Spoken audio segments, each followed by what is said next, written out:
Hola amigos, bienvenidos al Mes por la Boca, un programa de Nomi, Marcelo Di Marco para AN24. Suscríbanse a nuestro canal nacionalista y patriótico, cada vez somos más suscriptores con estos programas que tenemos para ofrecerles, donde estamos mirando, observando la realidad desde un lugar diferente al que los medios habitualmente la plantean.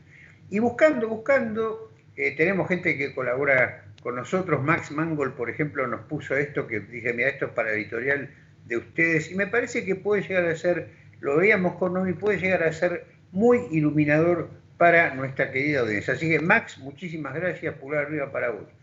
¿De qué estábamos hablando con Max Mangold, que nos trajo esta perlita? Tiene que ver con lo que hablábamos en el programa pasado, acerca de, en parte del programa, no en todo el programa, pero cuando se habló de las mutilaciones y los derribos de estatuas que están ocurriendo en todo el mundo, ¿sí? Lo que nos mandó Max es un reportaje que le hicieron a Irene Montero, que es la ministra de Igualdad, la ministra española de Igualdad, ¿sí? En el gobierno de Pedro Sánchez y Podemos. Yo me pregunto de qué igualdad hablará. Supongo que será una igualdad moral, jurídica, igualdad ante la ley, porque después, gracias a Dios, somos todos diferentes, ¿no?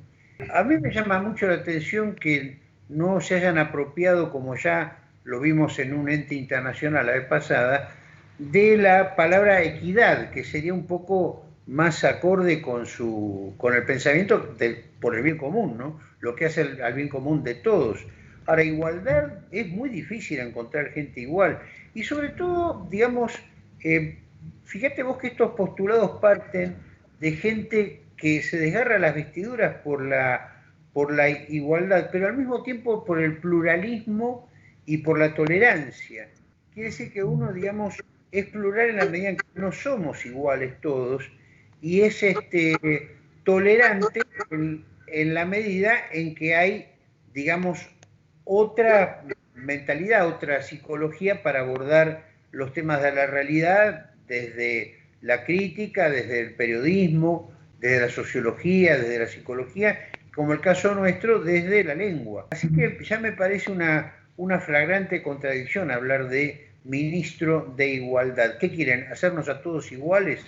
Posiblemente ese sea el objetivo, ¿no? Pero bueno, al margen de esta elucubración mía, ¿qué dice esta mujer? ¿Qué le preguntaron? El periodista del programa Los Desayunos de la televisión española, Javier Forbes, le pregunta qué opina acerca de esta cuestión de que están pidiendo derribar determinadas estatuas. Entonces le pregunta por la de Fray Junípero Serra, un concejal de Podemos en una ciudad española que había pedido que derribaran la estatua de Colón, ¿no? Y nosotros hablamos la vez pasada de un derribo de una estatua de Colón en un parque, etcétera. Bueno, él le pregunta qué opina al respecto, y acá está la respuesta de ella. Bueno, yo creo que eso es una reflexión, un debate que se está produciendo no solamente en nuestro país, en muchos países, a raíz también del movimiento de que las vidas negras también importan. Hay algo que no me cierra acá. Tirar abajo una estatua es un debate. Claro, esta mujer lo primero que dice, si uno lo observa con atención, habla de un debate. Si lo puedo poner de vuelta, y va a ser que es así, ¿no? Bueno, yo creo que eso es una reflexión, un debate que se está produciendo. O sea, es concreto lo que le está preguntando el periodista. ¿Qué piensa del derribo de estatuas? Y ya dice que eso es una reflexión, un debate que se está produciendo. La verdad es que no entiendo cuál es su idea de debate. ¿Qué entiende ella por debate? Esto ya me está sonando relativamente raro, porque un debate es una discusión de ideas.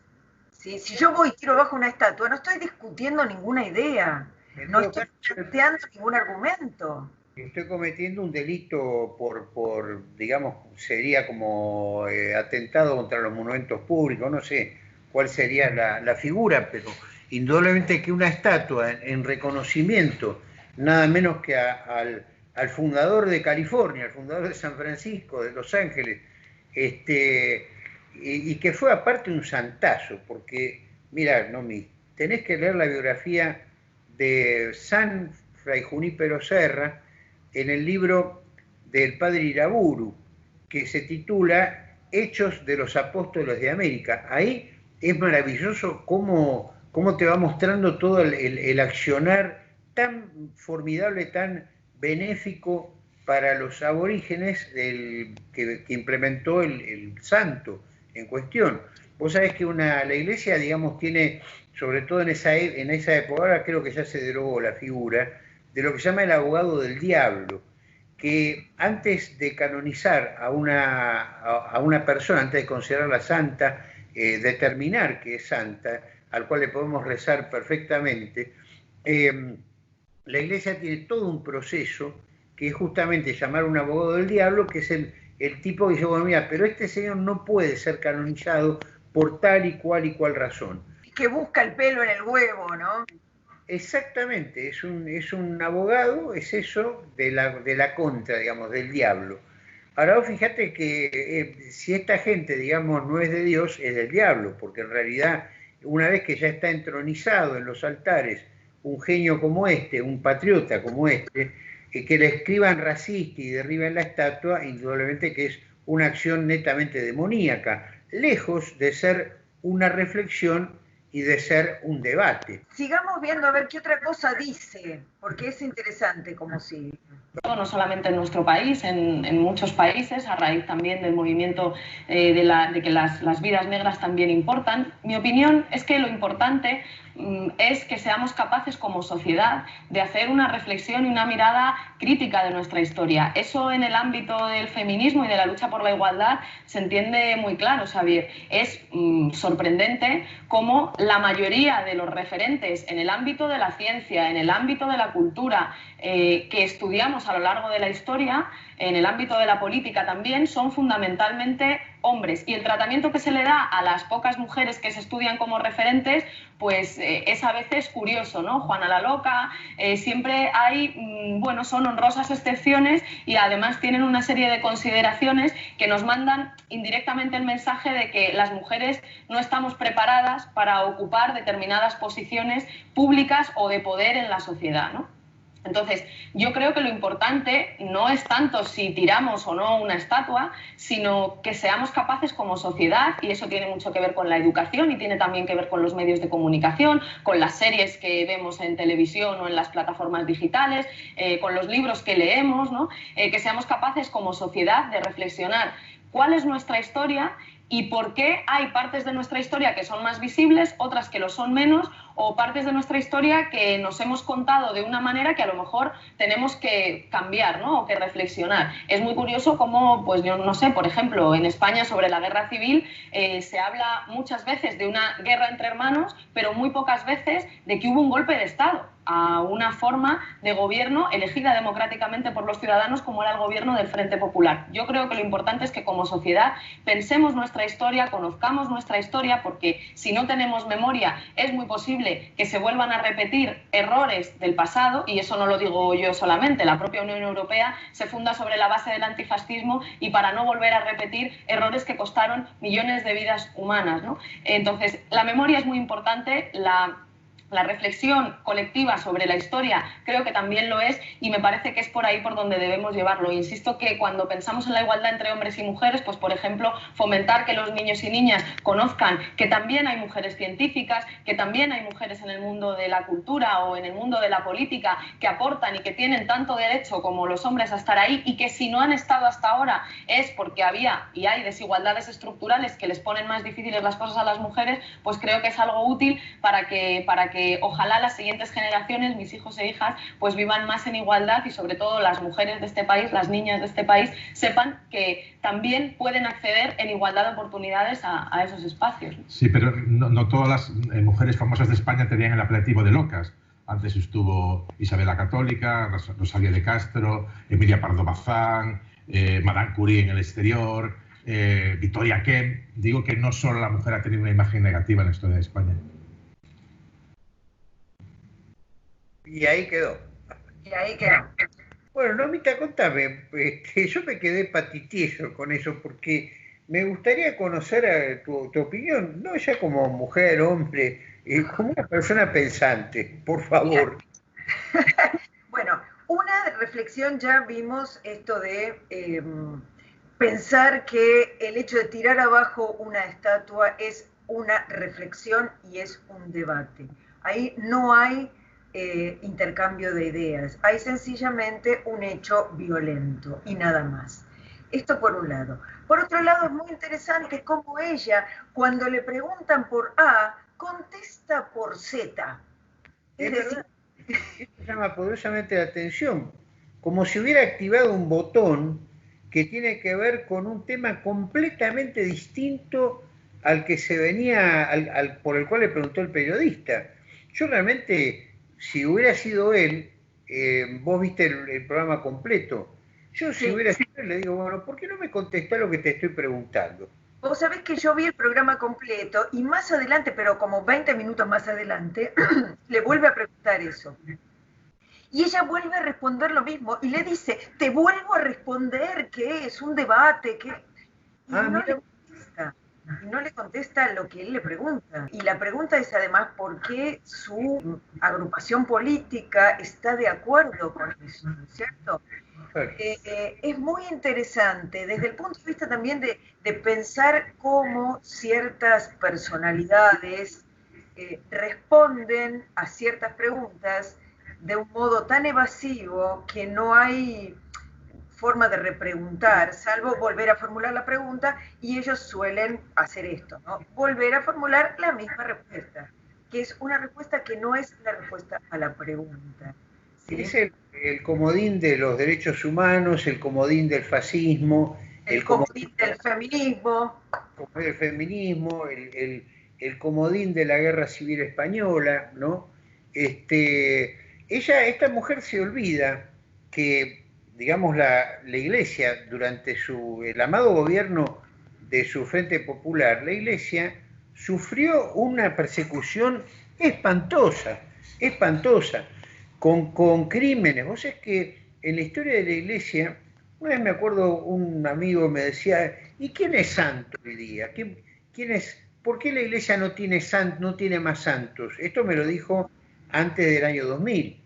Y yo le digo, mirá, por ejemplo, San Maximiliano Kolbe, que perdió su vida en Auschwitz, nosotros justamente, no mucha gente lo sabe, pero nuestro matrimonio, nosotros nos casamos por iglesia justamente un 14 de agosto, que fue la fecha en que, digamos, vos sabés que un santo muere, digamos, ese día, el día de la muerte, es el día que pasa a la inmortalidad, la santidad se lo canoniza. Lo canonizó Juan Pablo II en los años 80 a San Maximiliano Kolbe, que entregó su vida por un sargento polaco. Y perdóname, ¿te acordás el día que nosotros estuvimos en el Vaticano, que justo ese día el Papa Francisco había canonizado a los mártires de la Guerra Civil Española? No sé cuántos mártires, unos cuantos eran. Exactamente. Bueno, mira, para darte una idea, con las tres grandes revoluciones anticristianas en la historia, que fueron justamente la aparición en el orbe hispánico por un lado en México, la Guerra Cristera, eso se lo debemos a la masonería. Por el otro lado, la revolución bolchevique en Rusia, y después por otro eso se lo debemos al comunismo soviético. Y también se le debe al comunismo soviético la Guerra Civil Española. Ella dice, siempre se habla de que era una guerra entre hermanos. Por supuesto que fue una guerra entre hermanos, y hermanos que se delataban entre sí, incluso. Terrible, terrorífica. Y después, ¿qué fue lo que pasó también? Ella dice que nadie habla de que fue un golpe de Estado. Todo el mundo habla de que fue un golpe de Estado de Franco. El tema, digamos, que es confundir siempre tiranía con dictadura, porque si vamos al caso, ¿cuándo se termina la persecución a la Iglesia? Y cuando gana Franco. Si vamos a concretar eso, ella parece olvidarse también que no se dice mucho la cantidad de monjas que han sido no solo profanadas en vida, tenemos noticias y es totalmente cierto, aunque parezca tomado de una novela de terror, la serrucharon en vida por la mitad y sus restos se los dieron a unos cerdos en un chiquero, y después el dueño de esos cerdos, alegremente, con el peor de los humores más negros que uno pueda haber, decía: se venden chorizos de monja. ¿Ves? Bueno, calcula entonces que esto fue verdadero y realmente te corre frío. Ahora, esa monja no era un travesti, no era un hombre disfrazado, era una mujer. Entonces, si vamos al caso, la enorme cantidad, si no te interesan los curas, que te interesen por lo menos las monjas. Lo que pasa es que el feminismo es bastante selectivo. Cuando mata, claro, ¿no? Cuando matan a un efectivo de mujer de la Policía Federal o del Ejército, no dicen absolutamente nada, porque es menos mujer, digamos, es menos mujer por haber muerto. El tema del submarino, el Ara San Juan, la mujer que estaba ahí, ¿hubo algún colectivo feminista que la haya puesto como heroína? Una tripulación que sabemos todos cómo estaba el estado de ese submarino y los mandaron igual y fueron igual. O sea, honestamente no lo he visto en ninguna parte. Si hay alguien de la audiencia que me pueda desmentir, hágalo, porque así me desasna. Pero no he visto a ningún colectivo feminista defender justamente a las mujeres asesinadas provenientes de las Fuerzas Armadas y tampoco a las monjas de la Guerra Civil Española. Si yo hubiera sido periodista, le digo: ojo, porque el mismo Frente Popular, fogoneado por el comunismo soviético, cometió tales y cuales crímenes. No tengo acá las estadísticas, pero no estoy hablando en el aire. Sé positivamente, es una realidad histórica, que cuando Franco termina con el Ejército Rojo, derrota al Ejército Rojo, en ese momento se terminan en España los ataques terribles contra la Iglesia y contra los miembros concretos de la Iglesia. Lo que se llamaba el terror rojo. También hubo un terror azul, un terror blanco, ojo, no lo vamos a negar de ninguna manera, pero ley pareja no es rigurosa, ¿ves? Memoria pareja no es rigurosa, ¿no? Porque ella habla mucho de que conservar la memoria y de que los pueblos que olvidan su historia están condenados a repetirla, etcétera. Esa famosa frase hecha ya, que nadie sabe quién la dijo primero, pero lo cierto es que ella también está olvidando. De los personajes históricos de España se acuerda de Juana la Loca, pero no de alguien como Isabel la Católica, que es mucho más importante que Juana la Loca, que tiene que recordársela al periodista. La verdad es que... o Rosalía de Castro. Mira, vamos a hacer una cosa, ya que estamos... estoy compartiendo la pantalla yo, ¿no es cierto? Sí. Perfecto, bueno. Vamos a poner acá en la Wikipedia. Aquí tengo, por ejemplo... Mira, vamos a poner, por ejemplo, Rosalía... Mira, la primera Rosalía que apareció fue Rosalía de Castro. Ahí está. Poetisa y novelista española. ¿Cuándo murió? ¿En 2015? No, 1885. Y escribió tanto en gallego como en castellano. Yo tenía una alumna gallega que me hablaba muchísimo de Rosalía de Castro. Vamos a ver acá, a ver, por ejemplo, si tengo suerte. Viste que hay apartados en... derribarán esta estatua de Rosalía de Castro. Acá yo tengo una también, sí. A ver, vamos a ver un poquito. Quería ver esto para abajo. Mira, el Centro Gallego de Buenos Aires, 1981. Hay un precioso busto de... Perdóname, Nomita, 1981, en tiempos de la dictadura militar en Argentina. Categoría escritoras por país. Mira, por ejemplo, si buscamos acá al final, tenemos una enorme, pero enorme cantidad de escritoras mujeres. Estamos buscando acá, página de la categoría escritoras de España. Es impresionante la cantidad de escritoras que ha dado España. Y estas, digamos, por mencionar a las escritoras que han sido, digamos, renombradas, que han tenido renombre. Pensá en la enorme cantidad de escritoras que no son conocidas por el público, por ahí no están en la Wikipedia. Claro. Mientras voy pasando esto, que mira, acá estaba Rosalía, que la estábamos buscando recién, ¿ves? Es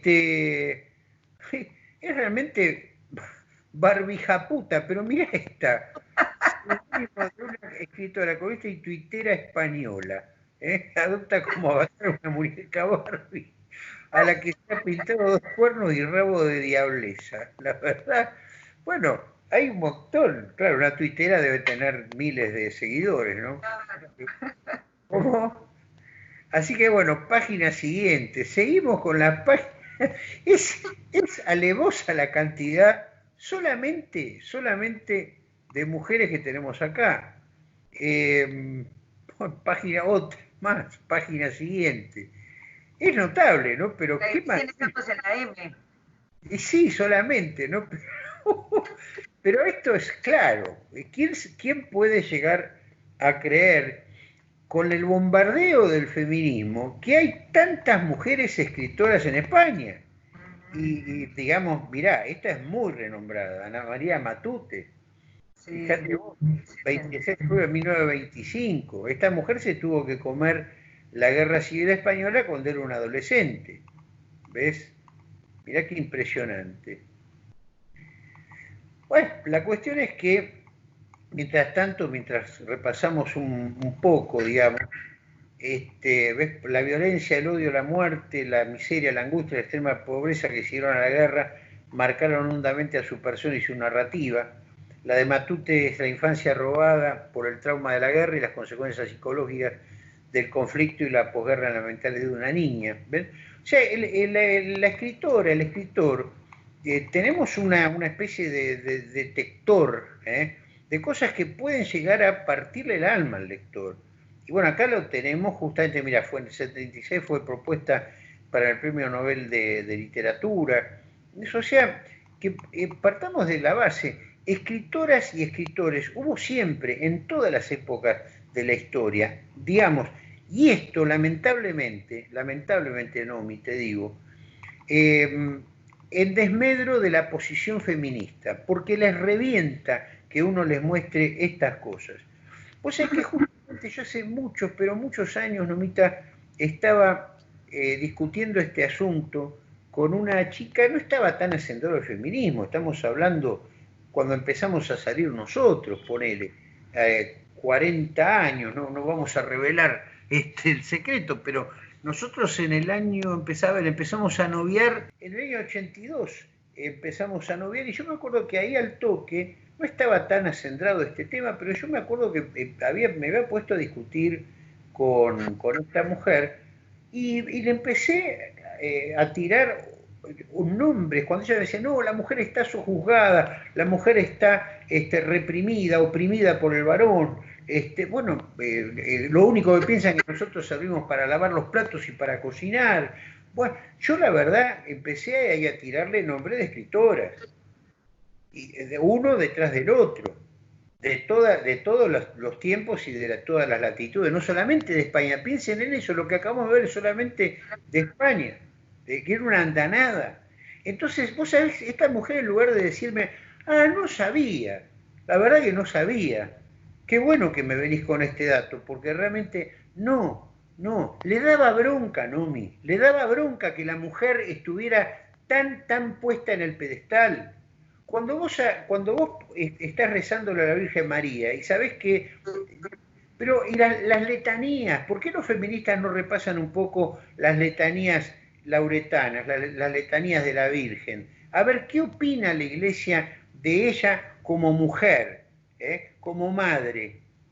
Nadie que repase las letanías puede llegar a seguir sosteniendo aquello que la Iglesia oscurantista, antifeminista, etcétera. ¿Sabés por qué te toman bronca? Porque se les acaba lo que se llama ahora el relato, se les acaba el verso. cuando vos les mostrás la enorme cantidad de mujeres que están puestas en la gloria.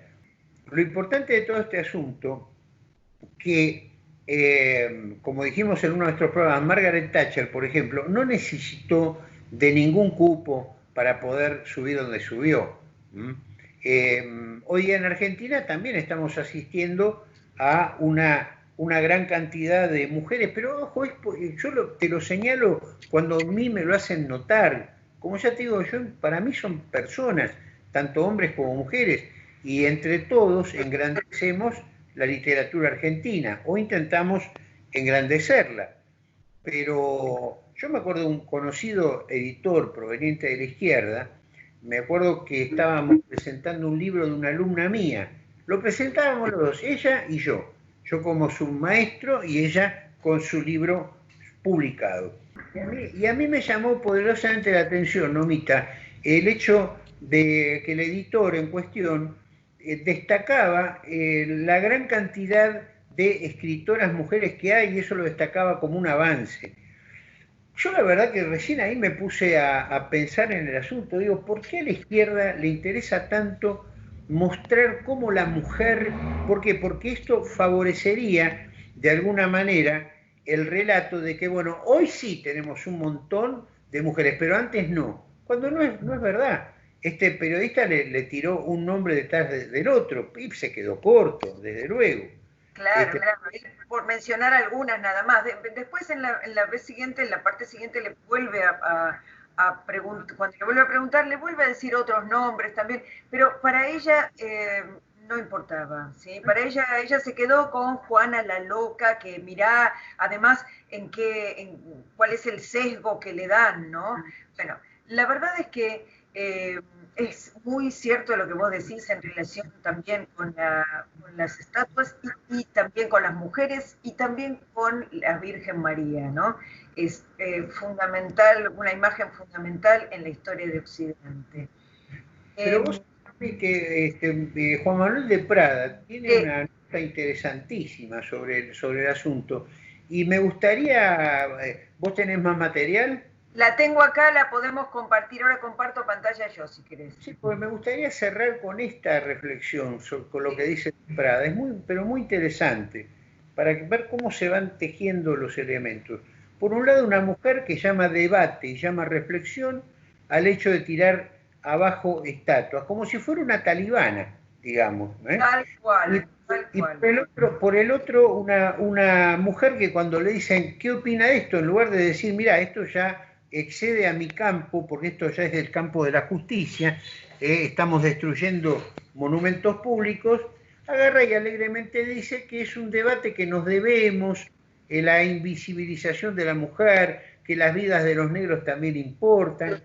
Me parece, digamos, una especie, hablando de España, una especie de Verónica, ¿no? En tauromaquia, que ole, pasó el toro.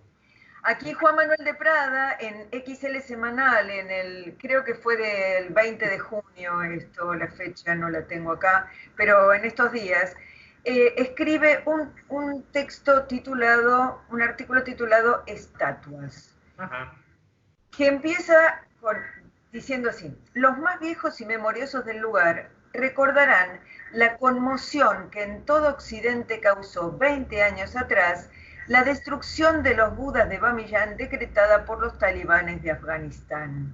Ahí está. El artículo es del 12 de marzo de 2001. Ajá. Elmundo.es, los talibán destruyen por completo los budas de Bamiyan. Ajá.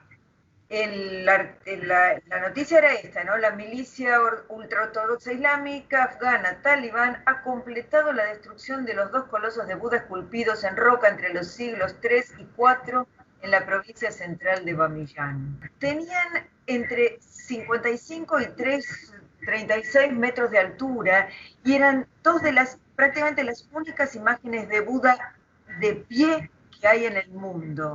¿Sí? O sea que eran como obra de arte, eran una obra importante, ¿verdad? Claro.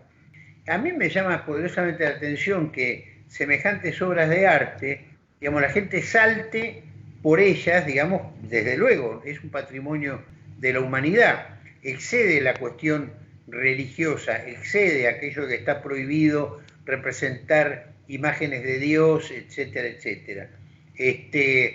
Pero digamos, la gente, yo me acuerdo que provocó esto está bien, en otro momento, hará 20 años, perfecto, pero produjo algo realmente, una reacción adversa frente a quién va a estar de acuerdo con tirar abajo las estatuas de aquella cultura, pero muy poco en relación con el tirar abajo, digamos, en el ámbito hispánico, estatuas que representan a fundadores en todo sentido. La gente no actuó de la misma manera.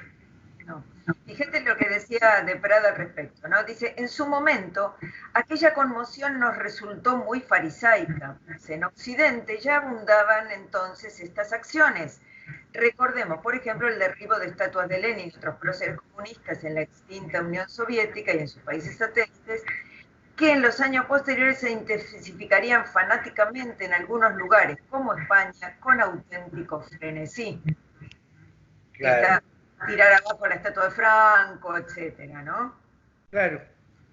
Y de Prada dice, en realidad dice, la destrucción de aquellos budas era mucho más comprensible. ¿Sí? ¿Por qué?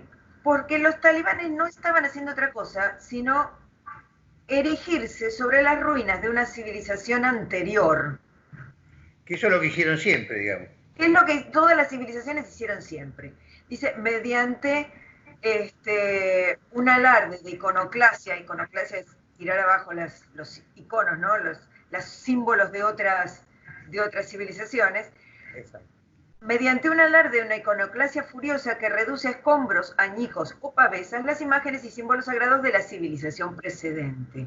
O sea que él dice, bueno, por lo menos es comprensible lo que los talibanes estaban haciendo, ¿sí? Bien.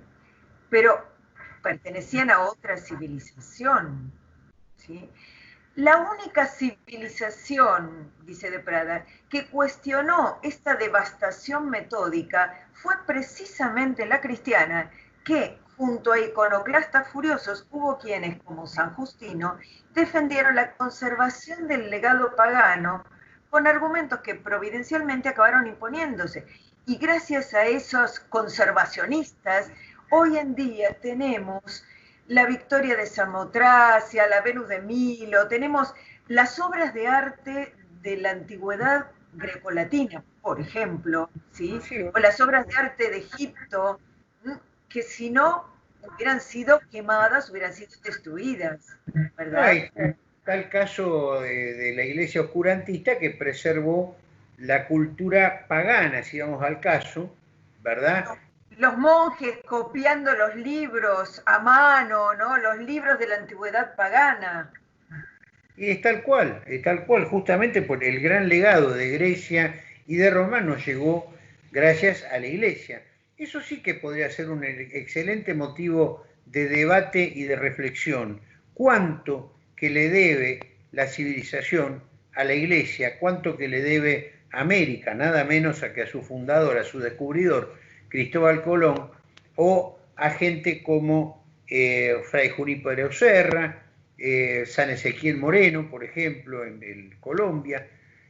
Bueno, tenemos, digamos, Santa Rosa de Lima, todos el San Martín de Porres, todos los santos que han sido en América y que han demostrado que con la fe lo podemos todo, y que si hay algo que caracteriza a la fe es justamente unir, religar elementos, religar al hombre con Dios y a los dioses entre sí. Todo lo contrario de lo simbólico es lo diabólico. Una cosa es el símbolo, lo que reúne, como el credo, por ejemplo, se llama el símbolo de los apóstoles. ¿Por qué? Porque reúne a todos en la misma fe. Lo contrario es el diabolos, que es lo que separa, lo que disocia. Por eso yo sostengo que estamos viviendo una época absolutamente diabólica en todo el sentido separatista de la palabra. Tal cual. Fíjate, en ese sentido vos estás en la misma línea del pensamiento de Prada. Fíjate cómo el final de la nota de Prada. Dice, 20 años después, de aquellos episodios, prosigue en Occidente la fiebre iconoclasta, que últimamente ha adquirido tintes globales. Resulta muy revelador que este nuevo furor iconoclasta haya elegido como diana principalísima la figura de Colón, quien a través del descubrimiento de América incorporó a toda una raza a la única forma de fraternidad posible, que es la que se reconoce en una paternidad común. Claro. Por supuesto, esta empresa admirable adolecería por humana de errores, desvíos y brutalidades que otros españoles denunciaron y trataron de corregir. Pero en el furor iconoclasta contra Colón subyace la aversión a la civilización que los españoles llevamos a América. Me parece sensacional la parte de Prada utilizando ese plural llevamos a América. No lo vamos a olvidar nunca, hermanos españoles, que ustedes nos han dado todo el sentido, que antes de la llegada de Colón, si alguien vio una película de rigor histórico como lo es Apocalipto de Mel Gibson, puede ver cómo vivían los hombres, y los hombres y las mujeres, de paso. El que vio la película sabe por qué lo digo, cómo vivía el hombre antes de la llegada de los españoles. Lo que significaba no solo el culto al demonio, sino los terribles sacrificios humanos y las guerras de, como lo dice Julio Cortázar en aquel cuento suyo, La noche boca arriba, cuando dice lo llamaban la guerra florida, lo pone como un lema, donde se muestra, digamos, indígenas que salían, como se ve en Apocalipto, salían de cacería, digamos, para encontrar tribus rivales y poder sacrificarlo a sus dioses. Así que hasta un escritor, que hoy día no sé si Cortázar se hubiera permitido escribir semejante cuento, porque sería muy mal visto por sus camaradas de la izquierda, porque bueno, tira abajo el relato. Todo lo que sea investigación, todo lo que tire abajo el relato, no es que el tipo se va a convencer de que fue así, por más que le muestres documentos, por más que le muestres, por ejemplo, Nomi, como pasó en América, un diccionario bilingüe, quichua y español, porque, a ver, vos que sos más experta que yo en tema de lingüística, ¿por qué se sigue hablando el quichua? Y mira, gran parte de los escritos que existen hoy en día tienen que ver, y la conservación del quechua tiene que ver con cómo los monjes, y el guaraní especialmente, yo sabía bastante del guaraní, los monjes que habían venido, lo primero que hacían era tratar de aprender las lenguas para poder evangelizar. Entonces trataban de aprender las lenguas y escribían los diccionarios para poder conservar eso y aprenderlo primero y conservarlo después, ¿sí?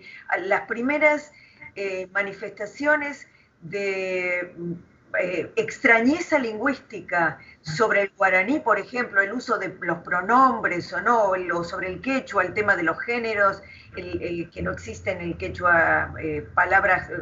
así como existe en el castellano perro, perra, de género marcado, se dice, bueno, en el quechua no existe, y las primeras extrañezas eran de los monjes que escribían en esos idiomas, transcribían eso para poder conservarlo, ¿no? Claro, y poder evangelizarlos, o sea, no es que, bueno, los arrasamos con todo y ponemos nuestra lengua y listo, no, para poder enseñarles el catecismo, aprendían justamente esos idiomas que hasta hoy se siguen utilizando. El guaraní y el quichua son de uso cotidiano por parte, no solo por parte de la población indígena, guarda. O sea que podemos llegar a una conclusión después de este programa, Nomi. A la izquierda le revienta que le vengas con documentos, le revienta que le vengas con preguntas que no le convienen. Esa es una. Le revienta que le muestran que la izquierda es violenta y que le muestren cuestiones históricas. Porque les interesa, piensan en bloques de ideas, ¿sí? Lemas, eslóganes, lo demuestra esta política Irene Montero lo demuestra claramente. O sea, fíjate que ¿por qué le preguntan esto, pero ella contesta esto? ¿Y por qué es el eslogan? Porque es el bloquecito de ideas que ella tiene como un cassette metido en la cabeza. Y entonces... Lo tira con la esperanza de que él se quede sin palabras el periodista. ¿Vos te imaginás un debate entre Juan Manuel de Prada y esta mujer? Un debate entre Antonio Caponetto y esta mujer.